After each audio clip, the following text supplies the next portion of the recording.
Hello friends, നമ്മൾ ഇന്ന് അടുക്കള മാജിക് റെസിപ്പീസിൽ ഒരു ഈസി റെസിപ്പി ആയിട്ടാണ് വന്നിരിക്കുന്നത്.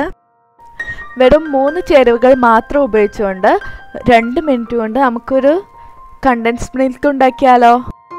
നമുക്കിത് ഐസ്ക്രീം, ഡെസേർട്ട്, അതുപോലെ പായസം എല്ലാം ഉണ്ടാക്കുമ്പോൾ ഉപയോഗിക്കാൻ പറ്റിയ ഒരു നല്ലൊരു കണ്ടൻസ്ഡ് മിൽക്കാണ് നമ്മൾ ഇന്ന് ഉണ്ടാക്കുന്നത്.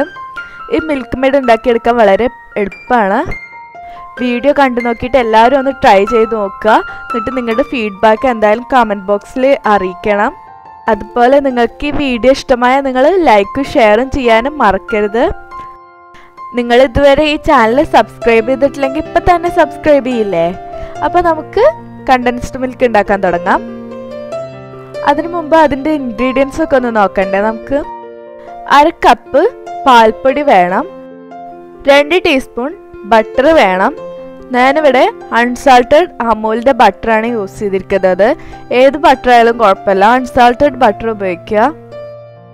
നിങ്ങളുടെ അടുത്ത് ഇപ്പോൾ ബട്ടർ ഇല്ലെങ്കിൽ കുഴപ്പമൊന്നുമില്ല, നിങ്ങൾ സാധാരണ നെയ്യ് ഉപയോഗിച്ചാലും മതി. ഇനി ഇതിലേക്ക് ഒരു 1/4 കപ്പ് പഞ്ചസാര കൂടെ വേണം, അതുപോലെ ഒരു 1/4 കപ്പ് ചൂടുള്ള വെള്ളം കൂടെ വേണം. ഇനി നമുക്ക് കണ്ടൻസ്ഡ് മിൽക്ക് ഉണ്ടാക്കാൻ തുടങ്ങാം. ഞാനൊരു ജാറിലേക്ക് ഒരു 1/4 കപ്പ് പഞ്ചസാര ഇട്ട് കൊടുക്കുന്നുണ്ട്.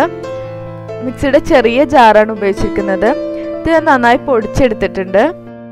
പഞ്ചസാര പൊടിച്ചതിന് ശേഷം മാത്രം നമുക്ക് ഇതിലേക്ക് പാൽപ്പൊടി ഇട്ട് കൊടുക്കാം. ഇനി ഇതിലേക്ക് ബട്ടർ കൂടെ ചേർത്ത് കൊടുക്കണം. ഞാനിവിടെ മെൽറ്റ് ചെയ്ത ബട്ടറാണ് ചേർത്ത് കൊടുത്തിരിക്കുന്നത്. നിങ്ങൾ തണുത്ത ബട്ടർ അങ്ങനെ ഇട്ട് കൊടുക്കരുത്. ഇത് മെൽറ്റ് ചെയ്തിട്ട് ഇതുപോലെ ആക്കിയിട്ട് ഇട്ട് കൊടുക്കാം. നിങ്ങളടുത്ത് ബട്ടർ ഇല്ലെങ്കിൽ നെയ്യ് ഉപയോഗിച്ചാലും മതി. ഇനി ഇതിലേക്ക് വെള്ളം ഒഴിച്ചു കൊടുക്കണം. ഇതൊരു ചൂടുള്ള വെള്ളമാണ്. ഇതൊരു 1/4 കപ്പ് ഉണ്ട്. ഇത് ഒഴിച്ചു കൊടുത്തിട്ട് നമുക്കിത് 1 മിനിറ്റ് നന്നായി അടിച്ചെടുക്കാം. ഇത് തിക്കാണ് തോന്നിക്കഴിഞ്ഞാൽ 1-2 ടീസ്പൂൺ വെള്ളം കൂടി നിങ്ങൾക്ക് ചേർത്ത് കൊടുക്കാം. ഈ ഒരു ടൈറ്റിലാക്കി എടുക്കണം.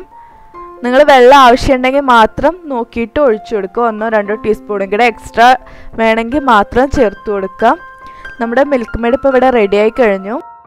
വളരെ എളുപ്പമല്ല ഇത് ഉണ്ടാക്കാൻ. നിങ്ങളെല്ലാവരും ട്രൈ ചെയ്ത് നോക്കുക. നിങ്ങൾക്ക് റെസിപ്പി ഇഷ്ടമായി കഴിഞ്ഞാൽ നിങ്ങൾ തീർച്ചയായും വീഡിയോ ലൈക്ക് ചെയ്യാൻ മറക്കരുത്. അതുപോലെ നിങ്ങളുടെ ഫാമിലിക്കും ഫ്രണ്ട്സിനും എല്ലാം വീഡിയോ ഷെയർ ചെയ്യുക. തുടർന്ന് നിങ്ങൾക്ക് ഇതുപോലെ നല്ല വീഡിയോസ് എല്ലാം ലഭിക്കാൻ നിങ്ങൾ ഈ ചാനൽ സബ്സ്ക്രൈബ് ചെയ്യാത്തവരാണെങ്കിൽ ഇപ്പം തന്നെ സബ്സ്ക്രൈബ് ചെയ്യുക. ആ സബ്സ്ക്രൈബ് ബട്ടൻ്റെ തൊട്ടടുത്തുള്ള ബെൽ ബട്ടൺ കൂടെ പ്രസ് ചെയ്യുകയാണെങ്കിൽ ഞാൻ പുതിയ വീഡിയോസ് എല്ലാം ഇടുമ്പോൾ നിങ്ങൾക്ക് നോട്ടിഫിക്കേഷൻ കിട്ടും. അതൊക്കെ ഇപ്പോൾ എല്ലാവർക്കും അറിയാം, എന്നാലും അറിയാത്തവർക്ക് വേണ്ടിയിട്ടാണ് പിന്നെയും പറയുന്നത്. നമുക്ക് മറ്റൊരു റെസിപ്പി ആയിട്ട് വീണ്ടും കാണാം. ബൈ.